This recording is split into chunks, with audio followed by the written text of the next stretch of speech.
नमस्कार मित्रों, हमारी सीरीज चल रही है एपिसोड नंबर 14 की, जिसमें हम बात कर रहे हैं भृगु संहिता की। भृगु संहिता के अंतर्गत आज हम बात करने जा रहे हैं सिंह लग्न के षष्ठम भाव में यदि सूर्य स्थित हो तो उसके क्या फलादेश होंगे।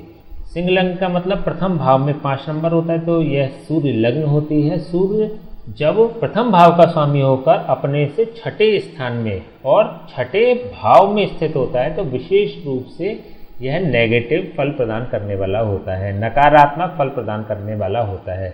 और उसमें भी एक ड्रॉबैक ये भी है कि यह अपनी शत्रु राशि पर स्थित है, प्रबल शत्रु राशि पर स्थित है। यहाँ पर शनि की राशि स्थित है और शनि और सूर्य परस्पर शत्रु ग्रह होते हैं। तो यहाँ पर सूर्य अपनी शत्रु राशि में स्थित है। छठा भाव होता है रोग, ऋण और शत्रु का।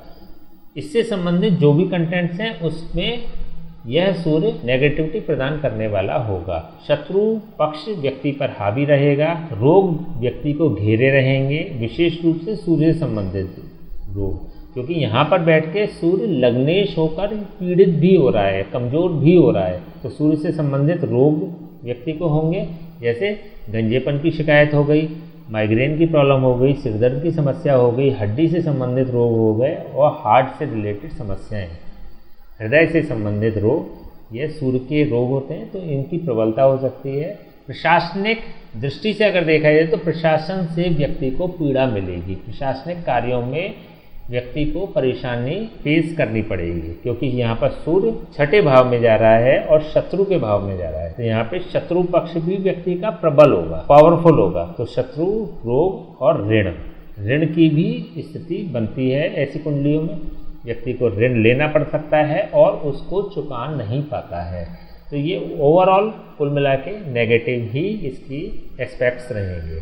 छठे भाव से इसकी पूर्ण दृष्टि 12वें भाव पर है। 12वें भाव में इसकी मित्र राशि है। यहाँ पर चंद्रमा की राशि है, कर्क राशि है और इसका स्वामी चंद्रमा होता है। चंद्रमा की राशि को जब यह सूर्य देखता है तो यह व्यक्ति के खर्चों को बढ़ा देगा, व्यक्ति के ओवर एक्सपेंसेस होंगे, हानि का योग नहीं बनाएगा। किसी भी स्थिति में ऐसे योग नहीं बनते कि व्यक्ति को बड़ी हानियां हों, लेकिन हाँ, व्यक्ति के खर्चे मैक्सिमम रहेंगे। तो खर्चों से व्यक्ति विशेष रूप से परेशान रहता है।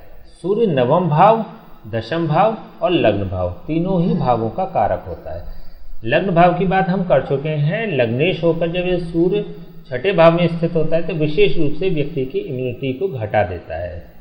सूर्य से संबंधित जितने भी कंटेंट्स हैं उसकी नेगेटिविटी प्रदान करेगा, जैसे मान सम्मान और प्रतिष्ठा की हानि होगी, व्यक्ति की धैर्य की कमी होगी, प्रशासनिक कार्यों में इसको विफलता प्राप्त होगी और भी अन्य कंटेंट जो भी सूर्य की हम पहले भी बात कर चुके हैं उनसे संबंधित व्यक्ति को नेगेटिविटी मिलेगी।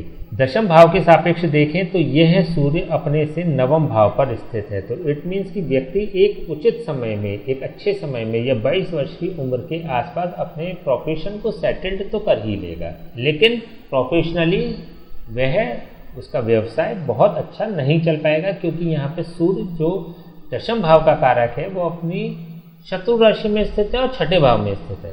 तो उसको बहुत स्ट्रगल करनी पड़ेगी, संघर्ष करना पड़ेगा, लेकिन बहुत जल्दी आयु में वह व्यक्ति अपने प्रोफेशन में उतर जाता है।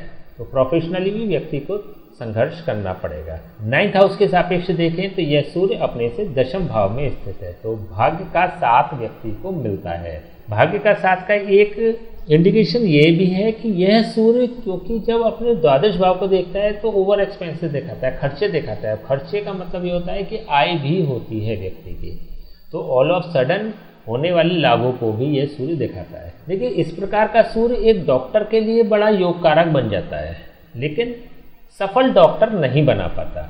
डॉक्टर तो हो सकता है, या मेडिकल के क्षेत्र में तो हो सकता है व्यक्ति मेडिकल से आय करने वाला तो हो जाता है, लेकिन सफलता नहीं मिल पाती।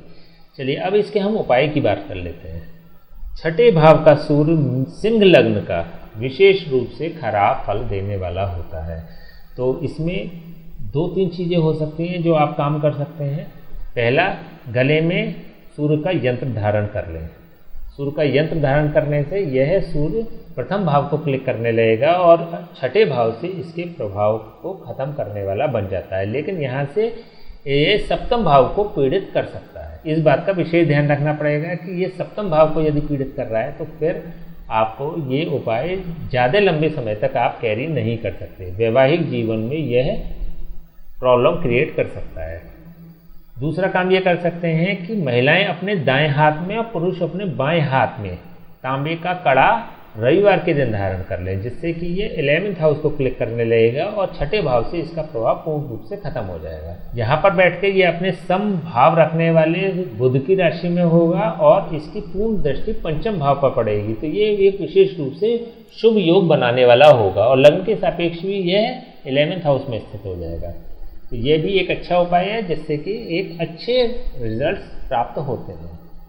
9th हाउस के अगर सापेक्ष देखें तो यह सूर्य, क्योंकि 9th हाउस में मेष राशि है, मेष राशि में सूर्य उच्च का होता है, तो 43 डेज आप मंदिर में गेहूं देना शुरू कर दें। रविवार से शुरू करें, 43 दिन लगातार करें, जिससे कि सूर्य 9th हाउस को क्लिक करने लगेगा और छठे भाव से इसके प्रभाव खत्म हो जाएंगे। तो यह एक विशेष रूप से योग कारक हो जाएगा। लग्नेश होकर जब ये 9th हाउस को क्लिक करेगा तो राजयोग कारक या योग कारक बन जाता है, तो विशेष रूप से शुभ फल प्रदान करने वाला होगा।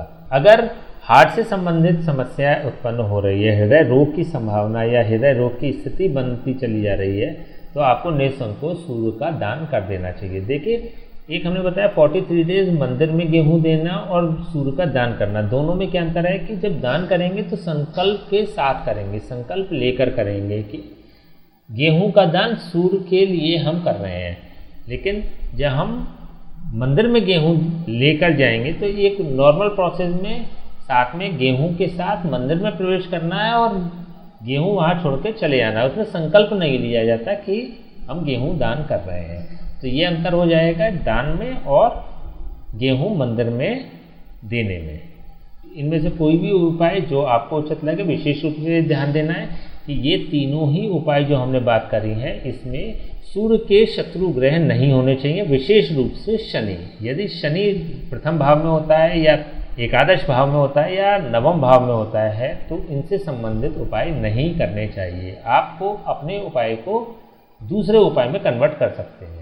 जैसे अगर नवम भाव में शनि है स्थित, तो आपको सूर्य का गेहूं वाला उपाय, मंदिर में गेहूं देना, ये उपाय नहीं करना है। ठीक है, अगर लग्न में शनि स्थित है तो आपको गले में सूर्य का यंत्र धारण नहीं करना है। ठीक है, और अन्य किसी उपाय की आवश्यकता इसमें नहीं है। ठीक है, तो आज हमने बात करी सूर्य छठे भाव में स्थित हो तो उसके क्या फल होंगे। नेक्स्ट वीडियो में बात करेंगे सिंह लग्न में यदि सूर्य सप्तम भाव में स्थित हो तो उसके क्या फलादेश होंगे। तब तक के लिए हमें आज्ञा दीजिए। नमस्कार।